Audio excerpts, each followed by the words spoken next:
En tout cas, je sais que c'est un philosophe, des philosophes que je respecte. Et la liberté, c'est ce que Ben oui, justement. C'est que ce téléphone qui essaie de sonner, qui n'y arrive pas. Oui. Non, je vais vous dire. Vous nous avez dit, et à plusieurs reprises, que l'homme était déterminé à la fois par son patrimoine héréditaire, Oui.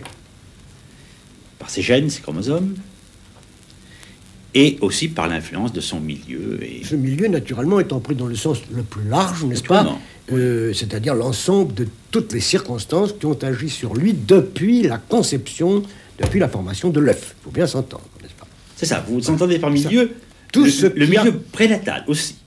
Ah, mais bien entendu, de plus en plus, on recule l'âge important. Autrefois, on disait tout est joué à 7 ans. Qui disait ça? M. Peggy a dit quelque chose comme ça, ou 10 ans. Après, Freud a dit tout est joué, ou presque à 4 ans.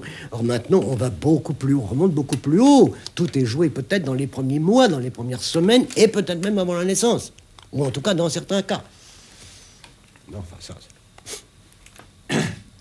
Bon, alors, ce pauvre homme, coincé entre le déterminisme héréditaire et les motivations du milieu, voilà. Enfin, vous allez jusqu'à en dire que tout acte humain est déterminé à la fois par ces deux sortes de facteurs. Je le crois. Je crois que de toute façon, même ceux qui croient à la liberté doivent admettre qu'elle est très réduite.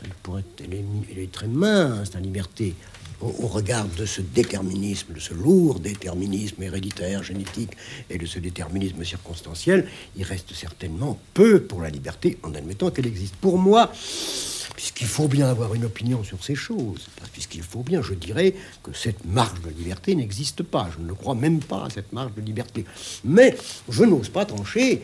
C'est très difficile d'avoir une opinion catégorique sur un pareil problème. Car je crois qu'un déterministe tout à fait rigoureux, remarquez, je ne suis pas un métaphysicien, je pense qu'un déterministe tout à fait rigoureux doit admettre ce que Dantec appelait la conscience épiphénomène, c'est-à-dire au fond que la conscience n'aurait aucune action. Elle serait elle serait uniquement, je vous dis, un épiphénomène. Si on supprimait la conscience, rien ne serait changé.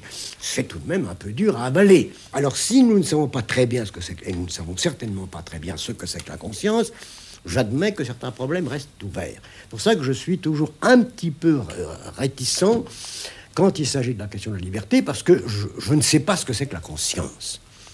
Alors, la vie d'un homme est une suite de choix perpétuels. Vous allez décider, vous avez une pipe à la main, vous allez décider de la fumer ou de ne pas la fumer. Bien entendu. Dans l'instant même. Oui, mais cette décision pourrait être illusoire, pourrait être une apparence subjective. Elle pourrait être tout à fait illusoire, elle pourrait être déterminée uniquement par tout mon passé. Si je la fume ou si je la fume pas, c'est parce que... Vous pouvez toujours décider de passer outre. Oui, mais si je décide de passer outre, c'est aussi parce que j'ai pu décider de passer outre. Ça peut être également en fonction d'un certain passé. Non, là, je ne crois pas qu'on peut, par des raisonnements triviaux, par des raisonnements de ce genre, trancher le problème de la liberté dans un sens ou dans un autre. C'est une option théorique. Pour ceux qui, comme moi, croient au déterminisme, on fait comme si on ne croyait pas à la liberté. Mais je garde tout de même un tout petit doute philosophique.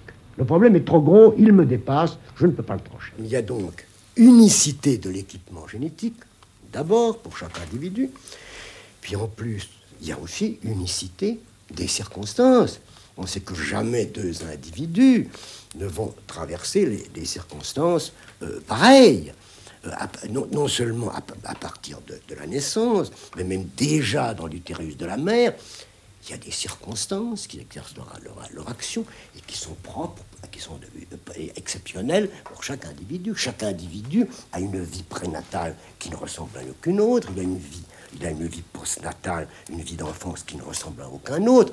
Donc on peut dire, dans un individu, ce qui compte, c'est l'origine, c'est-à-dire le déterminisme génétique et toute son histoire.